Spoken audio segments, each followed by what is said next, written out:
السلام علیکم ریڈرز، کیسے ہیں آپ سب؟ اچھا جی، آج جو ہم ناول ریڈ کرنے لگے ہیں وہ سیکنڈ میرج پیس ہے، اور اس کے علاوہ ایک سوشل رومانٹک گیم ہے دیار من، جہاں خواہش پوری ہوتی ہیں، اور اس کی رائٹر ہیں جیا عباسی۔ تم تم آخر میری جان کیوں نہیں چھوڑ دیتے؟ تنگ آ گئی ہوں میں ان روز روز کے جھگڑوں سے۔ جی تو میرا یہی چاہتا ہے، پر اپنے بیٹے کا چہرہ دیکھ کر چپ ہو جاتا ہوں کہ ہمارے فیصلے سے نقصان صرف اس معصوم کا ہونا ہے۔ اگر اتنی ہی اس کی پرواہ کرتے ہو تو ہم یوں آج لڑ نہ رہے ہوتے۔ اللہ گواہ ہے مشال، میں نے تمہاری ہر ضرورت خواہشات کو پورا کرنا چاہا، لیکن تم کسی بھی طرح خوش نہیں ہوتی۔ ہاں تو چھوڑ دو مجھے جب اتنی ہی بری ہوں۔ دراصل حقیقت یہ ہے کہ تم اپنی خامیاں چھپانے کے لیے مجھ پر الزام تراشی کر رہے ہو، جبکہ تم خود ایک بیکار بلکہ ایک نامرد ہو۔ مشال، اس کی دھاڑ نے ایک پل کو مشال کو ساکت کر دیا، مگر اگلے ہی لمحے خود کو سنبھالتے ہوئے بولی، کیا ہوا؟ برداشت نہیں ہو رہا؟ اگر اتنی ہمت ہے تو دو مجھے طلاق، کر دو مجھے آزاد۔ ٹھیک ہے، میں بھی بس اپنے بیٹے کی وجہ سے خاموش تھا، مگر اب تم نے فیصلہ کر ہی لیا ہے تو ٹھیک ہے۔ میں دریاب عباسی اپنے پورے ہوش و حواس میں مشال حمید کو طلاق دیتا ہوں، طلاق دیتا ہوں، طلاق دیتا ہوں۔ ارے اتنی دیر لگا دی، قریب ہی بازار گئی تھی، اس میں بھی اتنی ہی دیر سے گھر لوٹی ہو؟ جاؤ جا کر تیار ہو جاؤ، لڑکے والے بس آتے ہی ہوں گے، میں ذرا کچن میں دیکھ لوں سب ٹھیک بنا ہے یا نہیں۔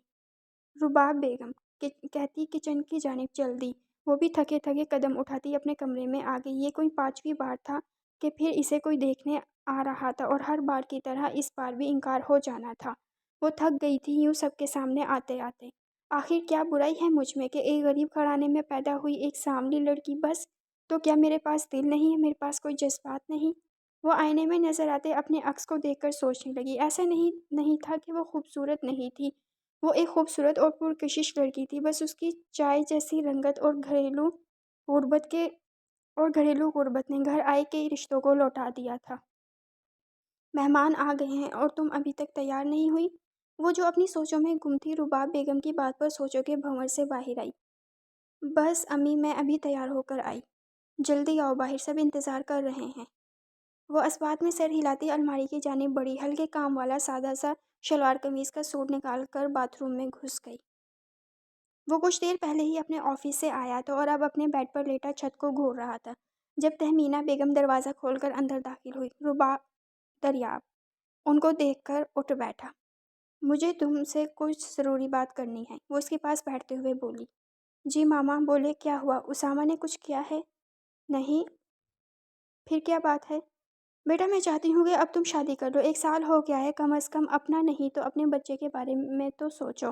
ابھی 3 سال کا ہے، اسے ماں کی ضرورت ہے، تم شادی کر لو گے تو اسے بھی ماں مل جائے گی۔ تہمینہ بیگم کی بات پر وہ جھنجھلا کر رہ گیا۔ آپ سمجھتی کیوں نہیں ہیں؟ بھلا ایلیٹ کلاس میں ایسی کون سی عورت ہے جو کسی دوسرے کے بچے کو سنبھالے گی؟ یہاں تو ان سے اپنے بچے نہیں سنبھالے جاتے۔ دریاب کی بات پر تہمینہ بیگم کچھ پل کے لیے خاموش رہ گئی۔ آخر جب ایک ماں اپنی اولاد کی پرواہ کیے بغیر اسے چھوڑ کر جا چکی تھی تو کوئی دوسری عورت اس کی اولاد کو کیا سنبھالے گی؟ تم اس کی فکر نہیں کرو، بس شادی کے لیے تیار ہو تو مجھے بتاؤ، دیکھنا میں ایسی لڑکی ڈھونڈ کر لاؤں گی جو تمہارے ساتھ ساتھ تمہارے بچے کو بھی سنبھال لے گی۔ ایسی کوئی عورت ہوگی تو ملے گی نا؟ میں نے کہا نا، بس تم ایک بار ہاں کر دو، باقی میں خود دیکھ لوں گی، اچھے سے سوچ لو پھر مجھے جواب دینا، لیکن اگر تمہارا جواب نہ میں ہوا تو بھول جانا تمہاری کوئی ماں بھی ہے۔ وہ کہہ کر کمرے سے باہر نکل گئی۔ دریاب نے سر ہاتھوں میں گرا لیا۔ تہمینہ بیگم فیصلہ اسے سونپنے کے ساتھ ساتھ دھمکا کر بھی گئی تھی کہ جواب ان کی خواہش کے برعکس ہوا تو وہ کبھی اسے ملیں گی نہیں۔ وہ کھڑکی میں کھڑی افق پر نظر آتے آفتاب کو دیکھ رہی تھی۔ آج پھر اس کے لیے آنے والا رشتہ واپس لوٹ گیا تھا۔ اب تو یہ اس کے لیے آئے دن کی بات ہو گئی تھی۔ جب وہ خود کو سنبھالتی پھر کوئی آ جاتا اور اسے بکھیر کر چلا جاتا۔ نہ چاہتے ہوئے بھی وہ احساس کمتری کا شکار ہو گئی تھی۔ دانین، ماں کی آواز پر وہ چونک کر مڑی، دیکھا تو دروازے پر رباب بیگم کھڑی تھی۔ وہاں کیوں کھڑی ہیں امی؟ اندر آ جائیں۔ دانین کے کہنے پر وہ اس کے برابر میں آ کر کھڑی ہو گئی، نظر باہر جمالی جہاں جگمگاتا شہر آباد تھا۔ بیٹا دل چھوٹا نہیں کرتے، اللہ نے جس کو تمہارے نصیب میں بنایا ہوگا وہ خود تم تک چل کر آئے گا۔ میں اداس نہیں ہوں امی، بس یہ سوچ رہی ہوں، کیا سانولا رنگ ہونا اتنا بڑا عیب ہے، یا غربت جو کہ کوئی بھی آتا ہے انکار کر جاتا ہے؟ کہا نا دل چھوٹا نہ کرو، دیکھنا میری بیٹی کے لیے کوئی شہزادوں کسی آن بان والا لڑکا ہی آئے گا جو دنیا کی ہر آسائش تمہارے قدموں میں لا کر رکھ دے گا، اتنی محبت دے گا تم اللہ کا شکر ادا کرتے کرتے تھک جاؤ گی، مگر تمہاری جھولی کبھی خالی نہیں رہے گی، یہ ایک ماں کی دعا ہے۔ رباب بیگم کی بات پر اس نے مسکرا کر سر ان کے شانے پر رکھ دیا۔ وہ جانتی تھی کہ دنیا کی سب مائیں اپنے بچوں کے لیے ایسی ہی دعا کرتی ہیں، پر سب کی دعا قبول ہو ضروری تو نہیں۔ سورج کی کرنیں چاروں جانب پھیل چکی تھی۔ وہ جلدی جلدی چیزیں سمیٹ کر کمرے سے باہر نکل آئی۔ اسکول کے لیے آج اسے کافی دیر ہو گئی تھی۔ اپنے قدم باہر کی جانب بڑھتی ابھی وہ نکل ہی رہی تھی جب رباب بیگم کی آواز پر رک گئی۔ بیٹا ناشتہ تو کرتے جاؤ۔ امی میں پہلے ہی لیٹ ہو گئی ہوں، ناشتے کے لیے رکی تو چھٹی ہی ہو جائے گی۔ تو کیا دوپہر تک بھوکی رہو گی؟ نہیں امی، میں راستے میں کچھ خرید کر کھا لوں گی، اب اجازت دے، اللہ حافظ۔ دانین ان کے گلے میں باہیں ڈال کر پیار کرتی باہر نکل گئی۔ رباب بیگم اس کی جلد بازی پر مسکرا کر رہ گئی۔ ماما آپ پلیز آج اسامہ کے اسکول میں داخلے کے لیے جائیے گا، میری آج بہت اہم میٹنگ ہے، ورنہ میں خود لے جاتا۔ دراب ڈائننگ ٹیبل پر بیٹھا ہوا گویا ہوا۔ تم فکر نہیں کرو، میں لے جاؤں گی، بس تم اچھے سے ناشتہ کرو۔ تہمینہ بیگم نے اس سے کہہ کر اسامہ کی طرف دیکھا جو برابر میں بیٹھا ناشتہ کھا کم اور گرا زیادہ رہا تھا۔ تہمینہ بیگم کے دیکھنے پر اسامہ بھی مسکرا دیا۔ اچھا ماما میں چلتا ہوں، وہ کھڑے ہوتے ہوئے بولا۔ ناشتہ تو ٹھیک سے کرتے جاؤ۔ کر لیا میں نے، اب چلتا ہوں ورنہ دیر ہو جائے گی۔ ٹھیک ہے بیٹا، دھیان سے جانا اور اسامہ کی فکر نہ کرنا، میں یہاں سے اسے اسکول لے جاؤں گی۔ ٹھیک ہے ماما، اللہ حافظ۔ اللہ حافظ بیٹے کو جاتا دیکھ کر وہ دل ہی دل میں اس کی خوشیوں کی دعا کرنے لگی جنہیں نہ جانے کس کی نظر لگ گئی تھی۔ آپ فکر نہ کریں، میں ابھی انچارج سے بولتی ہوں وہ اسامہ کو کلاس میں لے جائیں۔ میڈم صبح نے مسکراتے ہوئے کہا اور ایک نظر اسامہ کو دیکھا جس کی شکل سے لگ رہا تھا کہ وہ ابھی رو دے گا۔ انہوں نے بیل بجائی تو ایک خوش شکل لڑکی آفس میں داخل ہوئی۔ یس میڈم، آپ نے بلایا؟ مس ثانیہ، اسامہ کو آپ کلاس میں لے جائیں تاکہ وہ اسکول کے ماحول میں اچھے سے ایڈجسٹ ہو سکے۔ اوکے میڈم، وہ کہہ کر اسامہ کی طرف بڑھی جسے دیکھتے اب کی بار اسامہ نے بآواز بلند رونا شروع کر دیا۔ اسامہ رو نہیں بیٹا، دادو ادھر ہی ہیں، بس آپ ایک بار کلاس کا ماحول دیکھ لو، اچھے دوست بنا لو۔ تہمینہ بیگم نے پیار سے سمجھانا چاہا مگر اس کے رونے میں مزید اضافہ ہو گیا۔ اتنا پیارا بچہ بھلا کیوں رو رہا ہے؟ عقب سے آتی آواز پر سب نے دروازے کی طرف دیکھا جہاں دانین کھڑی تھی۔ سب کے دروازے کی طرف پوچھ تھی، اسی لیے دروازے پر کھڑی دانین کو دیکھ ہی نہیں پائے۔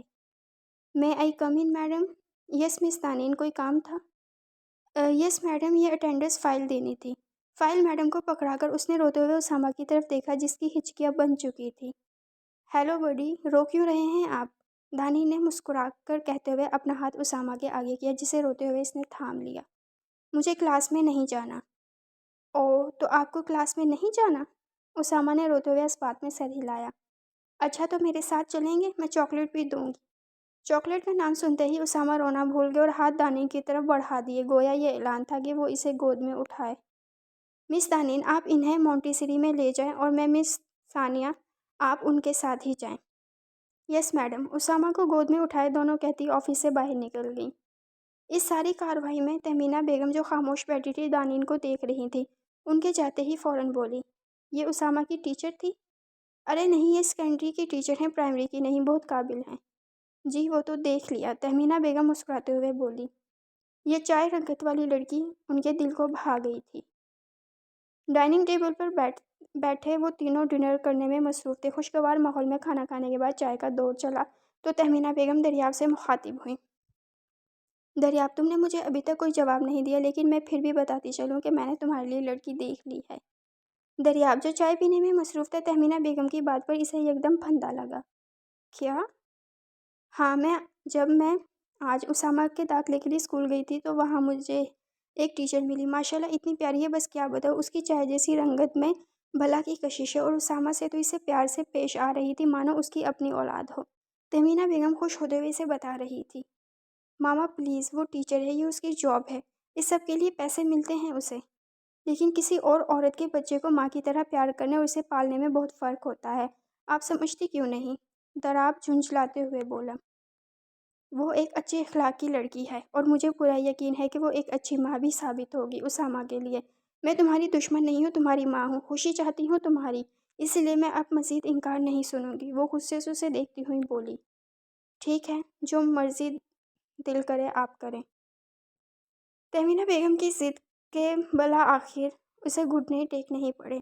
اس کی طرف سے رضامندی ظاہر کرنے پر وہ خوشی سے کھل اٹھی۔ اب بس جلد از جلد اس لڑکی کے گھر رشتہ لے کر جانا تھا۔ 1 منٹ بھائی، بندہ دروازہ کھولنے چل کر آتا ہے، اڑ کر نہیں۔ رباب دروازے کے قریب جاتے ہوئے بولی، جہاں باہر کوئی بیل پر ہاتھ رکھ کر ہٹانا بھول گیا تھا۔ دروازہ کھول کر سامنے دیکھا تو اپنی ہم عمر خاتون سمیت ایک خوش شکل لڑکی نظر آئی۔ السلام علیکم۔ وعلیکم السلام، جی آپ کون؟ میں پہچانی نہیں۔ رباب بیگم نے سوالیہ نظروں سے دیکھتے ہوئے پوچھا، یہ دانین سلیمان کا گھر ہے؟ جی، آپ اندر آئیں۔ رباب بیگم انہیں لے کر کمرے میں آ گئی۔ آپ یہاں بیٹھے، میں بس ابھی آئی، صوفے کی طرف اشارہ کرتے ہوئے بولی۔ ارے نہیں بہن، کسی چیز کی ضرورت نہیں، بس ہم آپ سے کچھ ضروری بات کرنے آئے ہیں۔ جی بولیں، کیا بات ہے؟ رباب بیگم بھی ان کے کہنے پر سامنے والے صوفے پر بیٹھ گئی۔ ذہن میں ہزاروں سوال چل رہے تھے، جن کے جواب سامنے موجود خاتون اور ان کی بیٹی کے پاس ہی تھے۔ ارے تم نے آنے میں کتنی دیر لگا دی، میں کب سے تمہارا انتظار کر رہی تھی۔ دانین کے گھر میں قدم رکھتے ہی رباب بیگم گویا ہوئی۔ اس نے حیران ہوتے نظر اٹھا کر گھڑی کی طرف دیکھا جس میں 2 بج رہے تھے۔ کہاں دیر ہوئی امی، میں تو روز اسی وقت آتی ہوں۔ اچھا اس سب کو چھوڑو، جاؤ منہ ہاتھ دھو کر آؤ، میں کھانا لگاتی ہوں۔ ٹھیک ہے۔ دانین اسپات میں سر ہلاتی کمرے میں چلی گئی۔ رباب بیگم کا رویہ اسے حیران کر رہا تھا، مگر تھکن کے باعث اس نے پوچھنے کا خیال بعد کے لیے اٹھا کر رکھ دیا۔ اسامہ بیٹا، کیا کر رہے ہو؟ تہمینہ بیگم اسامہ کے پاس چلی گئی، جو لان میں گھاس پر بیٹھا اپنے کھلونوں سے کھیل رہا تھا۔ یہ دیکھیں دادو، پاپا نے مجھے نئی ٹوائے لا کے دی ہے۔ وہ گھاس پر کار کو چلا کر دکھاتے ہوئے بولا۔ ارے واہ، بہت پیاری ہے۔ اچھا مجھے ایک بات بتاؤ، تمہیں وہ ٹیچر کیسی لگی تھی؟ تہمینہ بیگم اس کے بال سنوارتے ہوئے پوچھنے لگی۔ کون سی چیٹر؟ اسامہ کے سوال تہمینہ بیگم کی ہنسی نکل گئی۔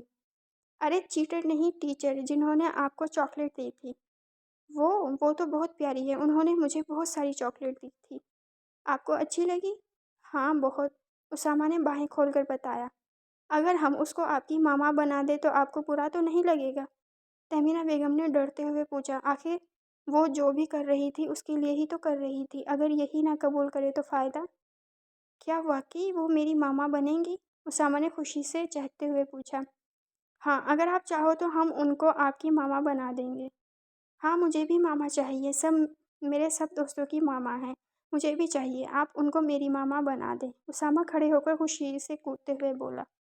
اس کی جلد بازی دیکھ کر تہمینہ بیگم مسکراتی اور پیار سے اسے اپنے ساتھ لگا لیا۔ بیٹا آج تمہارے رشتے کے لیے خاتون اور ان کی بیٹی آئی تھی۔ رباب بیگم نے کھانا کھاتے ہوئے دانین سے کہا۔ امی پلیز، اب میں کسی کے سامنے نہیں آنا چاہتی، میں ان تماشوں سے تنگ آ گئی ہوں۔ دانین بیزاری سے بولی۔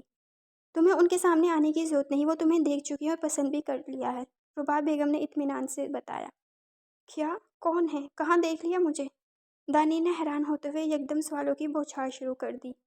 ارے آرام سے، تمہیں اسکول میں دیکھا تھا، انہوں نے تمہاری میڈم سے گھر کا پتہ لے کر یہاں تک پہنچ گئی تمہارے رشتے کے لیے۔ پر میڈم نے تو مجھے نہیں بتایا اس بارے میں۔ ہو سکتا ہے انہوں نے منع کیا ہو تمہیں بتانے سے، لیکن کیوں اور ہے کون یہ؟ اب کی بار دانین جھنجھلا گئی۔ یہ تو مجھے نہیں پتا کیوں منع کیا، شاید تمہارے علم میں آنے سے پہلے وہ سیدھا مجھ سے بات کرنا چاہتی تھی۔ پر ہے کون؟ مسز تہمینہ عباسی نام ہے ان کا، کیا تمہیں اسکول میں ملی تھی؟ تہمینہ نہیں، مجھے یاد نہیں، دانین نے سوچتے ہوئے کہا۔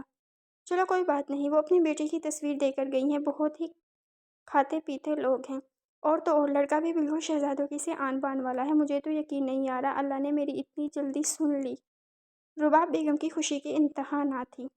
جب اتنے ہی کھاتے پیتے پیسوں والے ہیں تو یہاں رشتہ لے کر کیسے آ گئے؟ یقیناً ان کے بیٹے میں کوئی فاؤل ہوگا، دانین منہ بنا کر بولی۔ ناشکری لڑکی، وہ بہت سلجھے ہوئے لوگ ہیں، اور جب اللہ نے بیٹھے بیٹھائے اتنا اچھا رشتہ گھر بھیج دیا ہے تو اب تم ناشکری نہ کرو۔ امی لیکن بس دانین، مجھے کچھ نہیں سننا، اگر تمہارے ابو زندہ ہوتے تو بات الگ ہوتی، مگر میں بیوہ عورت ہوں، جوان بیٹی کو یوں گھر بٹھا کر نہیں رکھ سکتی، اور ویسے بھی وہ تو جہیز بھی نہیں مانگ رہے۔ تمہارے ابو کی جو پینشن آتی ہے وہ گھر کے کرائے اور دوسرے اخراجات میں چلی جاتی ہے، باقی تمہیں جو سیلری ملتی ہے اسے گھر کے روزمرہ کے خرچے چلتے ہیں، اگر کہیں اور رشتہ دیکھتے ہیں تو ان کے مطالبات ختم نہیں ہوتے، اب تم بتاؤ کیا کریں؟